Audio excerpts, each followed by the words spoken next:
Хей, та бүхэнтэйгээ нэгээ сонирхолтой зүйлсийн талаар ярилццгаая. Хүн өдөр бүр эрүүл мэнд, сайн сайхан байдлын талаар шийдвэр гаргадаг. Эдгээр шийдвэрүүдийн ихэнх нь тоо ашиглах ойлгох явдал байдаг. Хангалттай цаг хугацаатай байсан ч олон хүмүүс мэдээлэлтэй шийдвэр гаргахад нь туслах том мэдээллийг сайн ашиглах ур чадвар дутмаг байдаг. Numeracy буюу тооцоолол гэж юу вэ? Тооцоолол гэдэг нь айлтгүйгээр гэх мэт нарийн төвөгтэй ур чадвар гэсэн үг биш. Энэ нь математикийг бодит ертөнцид хэрхэн ашиглаж байгааг ойлгож, хамгийн сайн шийдвэр гаргахын тулд энгийн тоон өгөгдлүүдийг ойлгох, үндэслэл гаргах, хэрэгжүүлэх чадвартай байхыг хэлнэ. Тооцооллын үндсэн ур чадвар нь нэмэх, хасах, үржүүлэх, хуваах гэх мэт арифметикийн үндсэн үйлдэлүүдийг ойлгохоос бүрддэг. Энэ чадвар нь хүнд хизээ бий болдог вэ? Хүүхэд төрсөн цагаасаа эхлэн тоо бодох чадварт суралцаж эхэлдэг.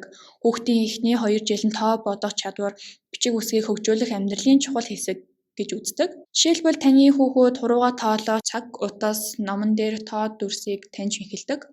Том, жижиг, дунд гэсэн янз бүрийн хэмжээтэй зүйлсийг харьцуулдаг. Тооцоолох чадвар хизээ хэрэгтэй болдог вэ?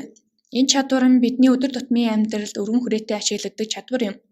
Ажлын орчинд хүснët өгөгдлийг ойлгох, хэмжих, судалгаа хийх, тэдгээрийн хувь хэмжээ, харьцаа, хурдны хамаарлыг ашиглан төсөөлж эренбэж дүрслэх. Өдөр тутмын үйл ажиллагаанд гихтэл хэдэн цагаас гэрээсээ гаруул амжих, дэлгүүр хэсдэг хүмүүсийн хувьд 30% хөнгөлөлт идэлбэл хэр их мөнгө хэмнэх. Санхүүгийн орчинд болохоор санхүүгээ тооцоход цалингаас хэдэн төгрөгийг хадгаламжтай хийх болон эрсдлээс хамгаалахын тулд хаашаа хөрөнгө оруулалт хийх гэх мэт практикт өргөн хэрэглэгддэг. Өөрөөр хэлбэл өгөгдөл, график, диаграммыг ашиглах, мэдээллийг боловсруулах, асуудлыг шийдэх, хариултуудыг ашиглах, шийдлийг ойлгож тайлбарлах, логик сэтгэлгээ үндэслэлээр шийдвэр гаргахад нь туслах болно. Тооцоолох чадвартай муу байвал танд юу тохиолдох вэ? Тоолох чадвар муу байгаа нь хүмүүс болон байгууллагуудад шууд мэдэгддэггүй маш том асуудал юм.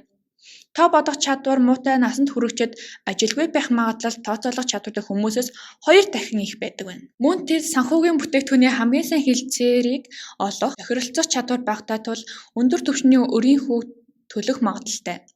Тоо бодох чадвар муутай хүмүүсийн 3-1-ээс хагас нь өөрийгөө сайжруулах хүсэлтэй байдаг. Дашин дуртахад Английн хөдөлмөрийн насны хүн амын бараг тал хувь нь 11 настай хүүхдийн тооцоолох чадвартай тэнцэх чадвартай байдаг нь гайхамшиг зүйл байж магадгүй юм. Хэрхэн тооцоолох чадвараа сайжруулах вэ? Хүүхдүүдэд зориулсан арга. Хүүхдүүдэд хоол хийх үйл явцдаа тусламж өгсөөрэй.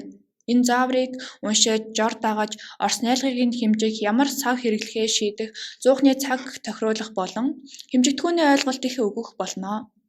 Мөн та ном 50% хямдралтай байгаа бол анхны үнэ нь ямар байсныг хэлэх зэрэг асуултыг асуугаарай. Тоглоом, онцгой нь ерөнхийдөө асуудлыг шийдвэрлэх чадварыг сайжруулах гайхалтай арга юм. Тоглоомууд нь төрөл бүрийн цар хүрээний хувьд асар том тул таны хүүхдийн сурах хэм маягаас үл хамааран тэдгээрийг тохируулах боломжтой.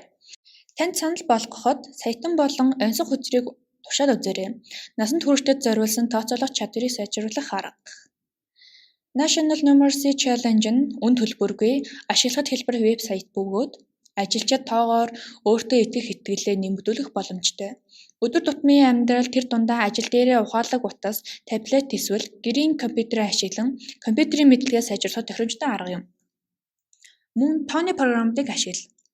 Насанд хүрэгчдийн математикийн ур чадварыг сайжруулах зорилготой Stardust Studios, SumQuest, Khan Academy зэрэг програмуудыг ашиглахыг зөвлөж байна. Энэхүү бичлэг танд сонирхолтой байсан гэж найдаж байна.